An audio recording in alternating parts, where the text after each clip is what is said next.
আপনাকে ভালো হতে হলে মানে বিশ্বস্ততা অর্জন করতে হলে আপনাকে একটি মানে তিলের বা সরিষার মতো মানে জায়গায় পৌঁছতে হবে। আর অবিশ্বাস মানে হতে গেলে এটা তালের মতো জিনিসের কাছে আপনি গেলেই কিন্তু এটা আপনি অবিশ্বস্য হয়ে যাবেন। তো এই জন্যেই বিশ্বস্ততা অর্জন করা বড় কঠিন, মানে খুব টাফ ব্যাপার এটা। নীতি নৈতিকতা এবং আচার আচরণ বিশ্বাস এটা কিন্তু মানে তৈরি করা একটি মানুষের ক্ষেত্রে কিন্তু অনেক ব্যাপার। কারণ আমি একজন পুরুষ, এবার আমি যদি একটি মেয়েকে মানে ইয়াংকিং ঢঙ্গের পোশাক পরে মেয়েটা যায়, তাহলে আমি আমার দৃষ্টিটাকে আসলে কুদৃষ্টিতে মানে পরিণত করব নাকি ভালো দৃষ্টিতে পরিণত করব।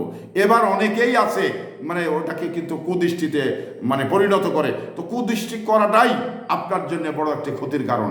আপনি একজন মানুষ যাচ্ছে, ওটা মনে করেন আপনার মেয়ে, না হলে আপনার ভাস্তি, মনে করেন আপনার দৃষ্টিটা মানে ভালো দৃষ্টি দেন।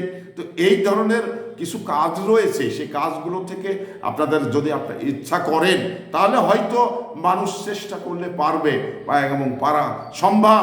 কারণ আল্লাহ পাক যা কিছু মানুষকে মানে বলে দিয়েছেন এবং মানুষের উপরে দায়িত্ব রয়েছে, সে দায়িত্ব মানুষ যদি পরিপূর্ণভাবে পালন করতে মনে করে তাহলে কিন্তু এগুলো না পারার মতো কিছু দুনিয়াতে আল্লাহ পাক দেননি।